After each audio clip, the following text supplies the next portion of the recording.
Hello everybody. Today we're going to talk about 5 common errors that I see in writing, but not just writing, in students' homework more generally. And if you're not a student, this also pertains to you, this live, because these are things that involve bad habits or lazy habits that we can remove in our jobs or projects that we're given at work. So this lesson today, this live today, is directed towards anyone who's doing a project, but I'm going to specially tailor it towards those who are writing essays.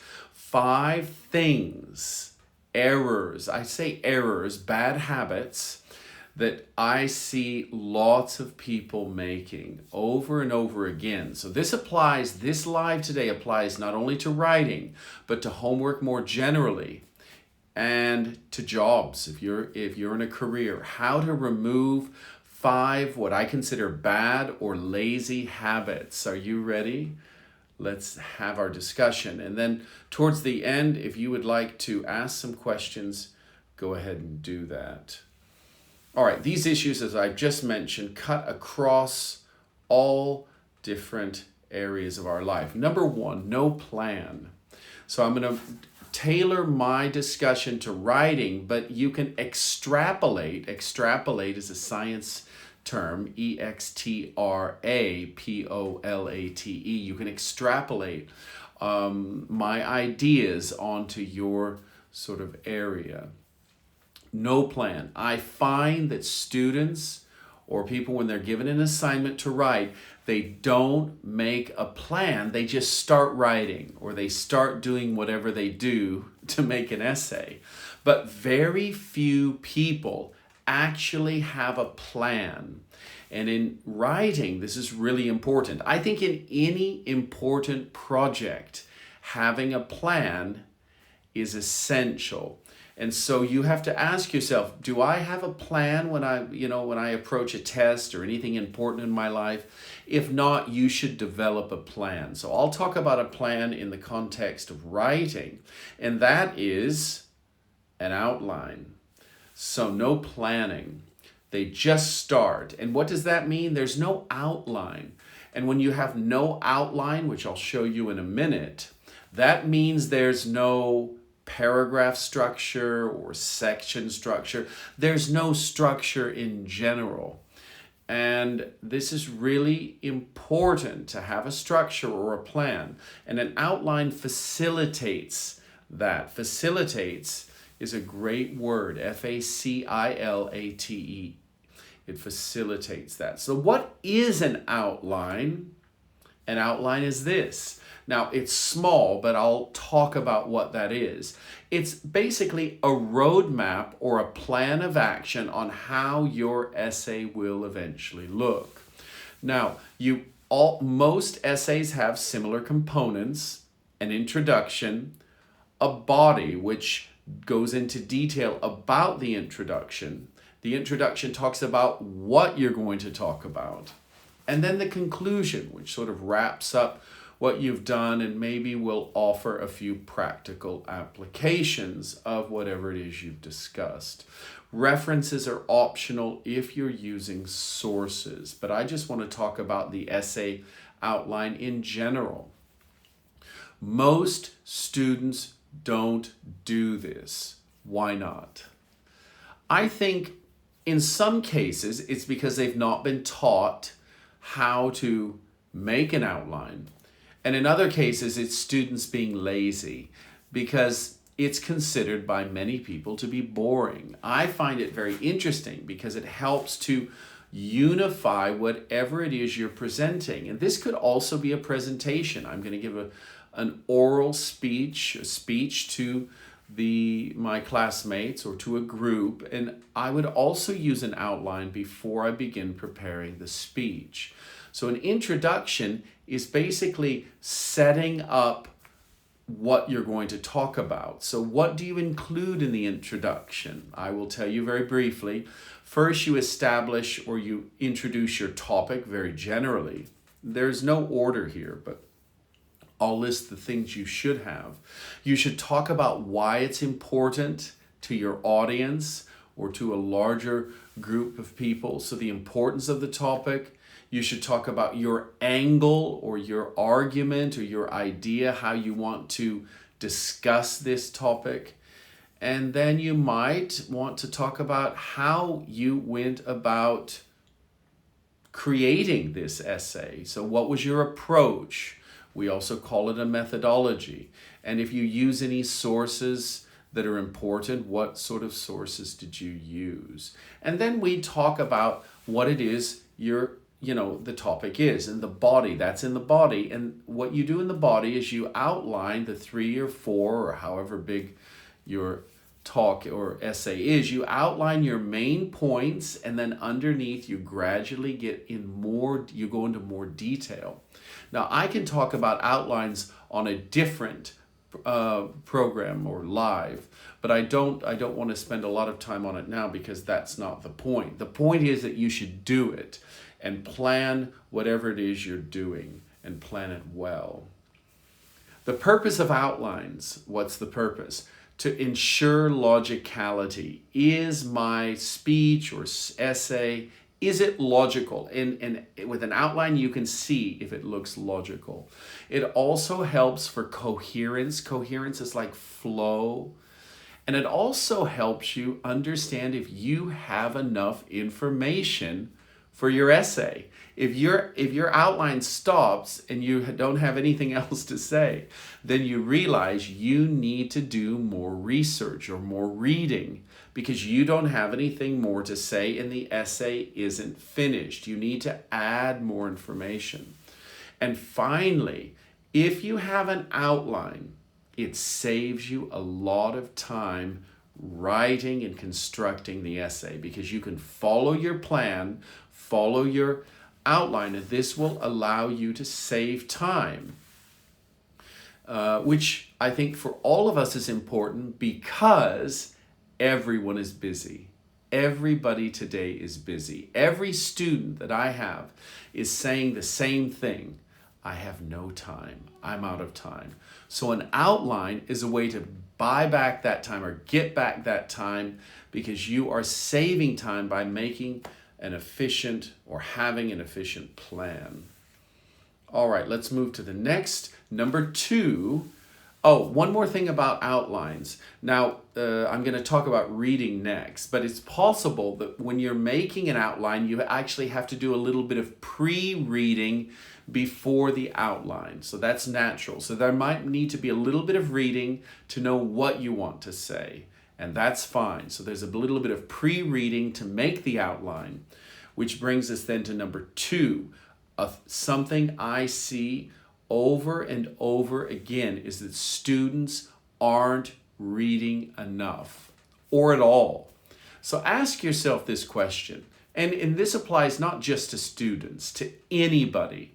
How much did you read last week? Now, if you're a student, there should be a lot of reading or some reading involved. And if you're doing any sort of analysis at work or research or heavy thinking, then obviously reading is involved with that as well. But my experience suggests that students are busy and therefore they're not reading. So if you're not reading, you can't possibly put together an interesting essay with interesting information because you're not reading the information to put into the essay. I hope that makes sense. So how do you move above average? How do you stand out in your essay? Read more, or read in general, full stop. Students aren't reading, so if you read, you have an advantage. Now, what do you read? Well, you read things that will answer or address the question or topic of your essay. So you ask yourself, will this book, will this article, will this online page, web page, will this help me answer or write my essay? If you say yes, then read it. No, don't. And if you say it depends or maybe, then you have to look at the title, the table of contents, and maybe the introduction. So there are different things we can talk about reading. I have 3 different videos on reading you can look at on my YouTube channel. I talk about reading, but read more is my advice for everyone. We're not reading enough, and this will put you ahead of average. There can be no essay without information, no information without reading, and thus the essay is sure to be uninteresting or incomplete if you don't do the reading or the research. These are synonyms. Reading or research, in this case, are synonyms. All right, I will address questions at the end. Please ask them. I'm going to look at all different sorts of questions you have. All right. Now, how much should you read? This is a question I think that's a valid question. Well, I think it depends on the length of the essay, so there's no fixed answer to this question. But you need to read until you feel you have adequately understood how to address the question, or until you have enough information to fill out an outline, which is point number 1. Do I have enough information to make the outline? So here are 2 other ways you can sort of understand if you have read enough. Until you start reading, you read until you start reading a lot of what you already know. So if you're reading and you say, oh, I know that, then maybe you have started to understand your subject well enough. Or secondly, until you feel you have enough to fill in the outlines. You have 2 measuring sticks or measurements by which to understand when you have read enough. Now keep in mind, when you're presenting a presentation or an essay, the more information you have, the more interesting potentially your essay or speech can be. And what we don't want to hear is what we already know. So me, the audience, the listener, or the reader, we don't want to hear things we already know. So if you read a lot, you can find things that are perhaps less well known, and then you can begin to educate those readers or those people in your audience. I hope that's clear. Number 3, no challenging ideas. I see lots of conservative essays and speeches amongst students that I teach, but I think this is a general phenomenon everywhere, not just me. So what I want to recommend is that you challenge yourself with interesting ideas. Take a chance. What do you feel about this topic? Maybe you're not sure if it's right or not. Go for it. Take a chance and put your idea out forward. So let me tell you what I normally see. Most students or people are content to use others' ideas, and this leads to lazy thinking over time. If you always let other people do your thinking, then you at some point stop thinking actively. And what you want to do with presentations and essays is think actively and take a chance. Put out your own ideas. This is where it becomes interesting. And for the teacher, it becomes personal, because then I understand that, wow, that's what they really think. They're not just writing what other people think, but that's what they really think. And this is really interesting. So I want to challenge you to take risks and try to come up with your own ideas. This is where you learn the most, I think. This is how I learned the most. This is where I think you can learn the most. So here's my advice. Find the best ideas on your subject and then try to come up with one of your own. Now, what happens when you put out your own idea, something you thought of? Over time, you develop confidence and creativity. Try this. It's very, I was afraid at first. You won't be confident, but the more you do it, the more confident you become. And interestingly, the better you become and the more creative you become. So this is a very good practice for those of you who are a little bit timid to try in your next essay or your next presentation to come up with an idea of your own and say it boldly with confidence. All right, number 3. Number 4. Most people that I teach don't proofread their essay or homework or speech. And what does that mean? Proofread means you look it over a second or third time to make sure there are no errors. So every live that I make, I proofread my presentations. Now, sometimes there are still errors because I didn't proofread well enough. But get in the habit of proofreading everything that's important to you. If it's important, proofread it. And this habit is super important for your career later, and I'll talk about that in a moment. So let's just move down. So, what happens if you don't proofread your essay or your speech? It leads to lots of little or sometimes big errors. You will make errors. Nobody writes perfectly the first time. Nobody gives the perfect speech the first time. So get in the habit of cleaning up your essay or your speech. This is very important. Number 2, proofreading if you don't do it, it creates habits of accepting imperfect performance. So your standards drop. And suddenly now, oh, it's okay. There are only 10 errors. Well, if you want to have a successful career, that is not good enough. So proofread, read again, even when you don't feel like it. And let me say that I know students don't feel like proofreading. But let me tell you what happens. If you do it anyway, over time you develop this habit that you do it even if you don't feel like it. You do it because it's sort of innate. You feel it's something you have to do. And now I always proofread because I'm in the habit of doing it. I don't even ask how I feel. It's not a question of if I feel like it or don't feel like it. I do it. And you want to get to that point because if you want to improve in your performance, you have to do it. So it lowers your standards. And finally, if you don't proofread, it creates a poor impression.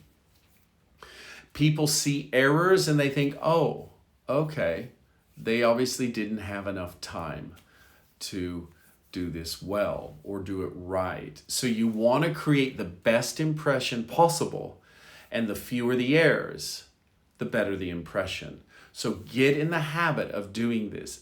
And if you do it, you put yourself ahead of most people, students or adults, most people, because most people don't proofread anything they do. So if you're working, if you have a project, you proofread it until you feel as if it's well done or there are no errors. All right, and number 5. Let's take a look at number 5.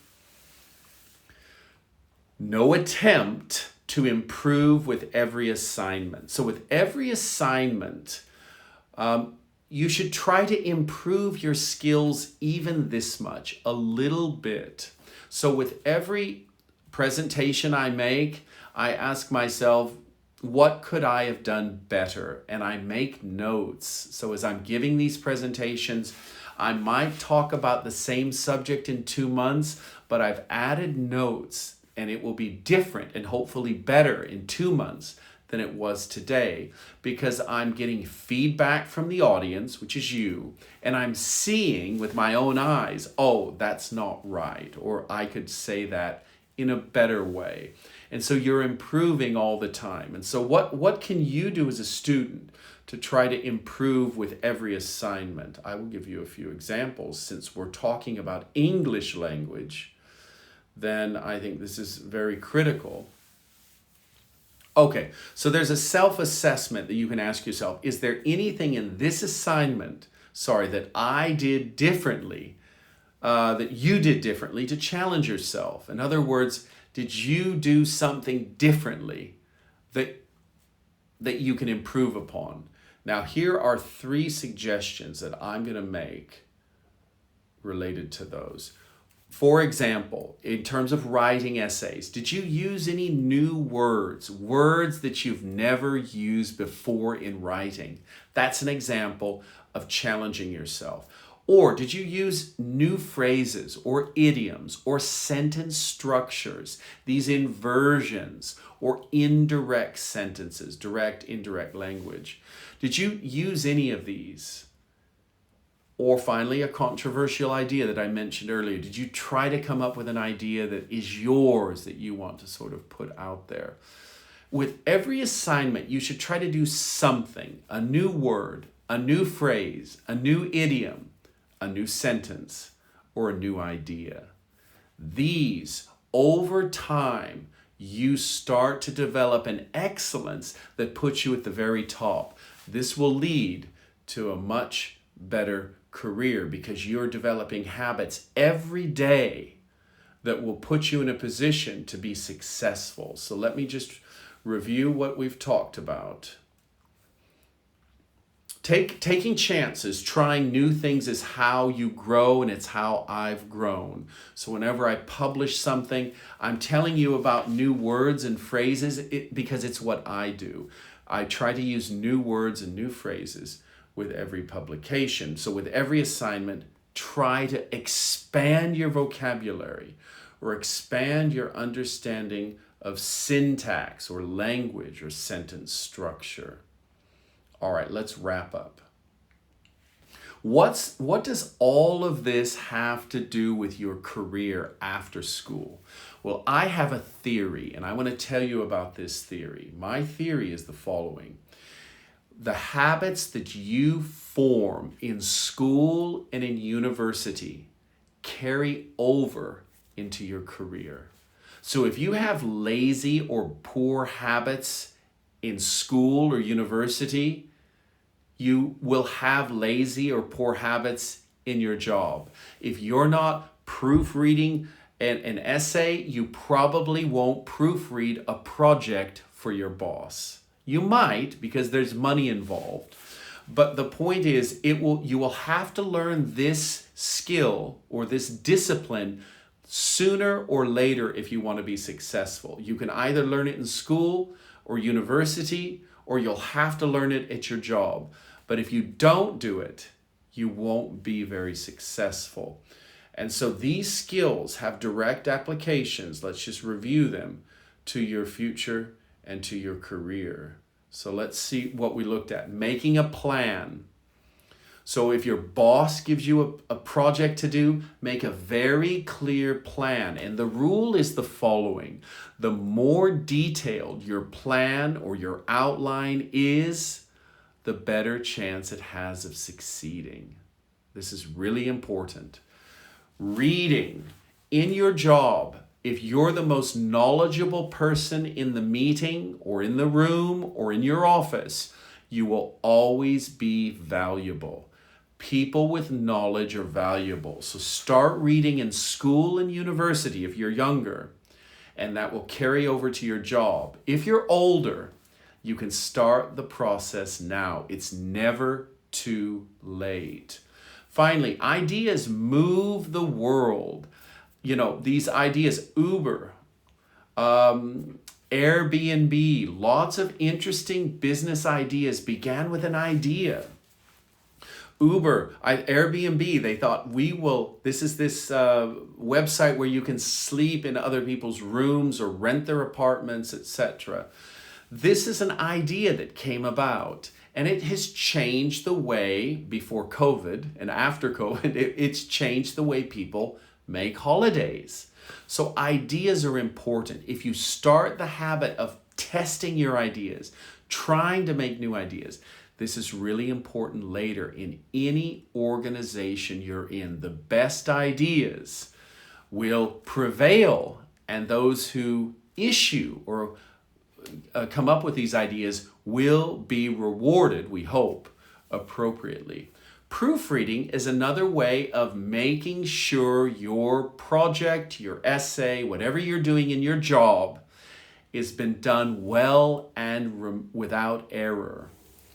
And finally, in your career, if you want to move higher, you have to always be learning. It doesn't have to be formal education, but it can be.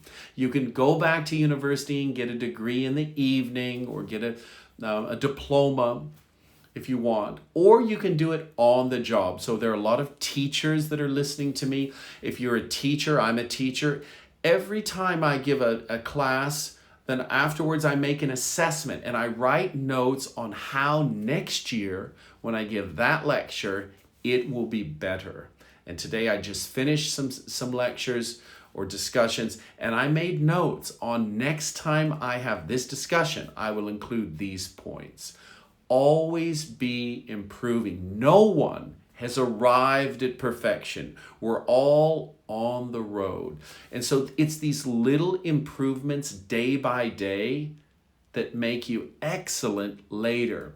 You don't start excellent and you don't suddenly become excellent. It's a process over time.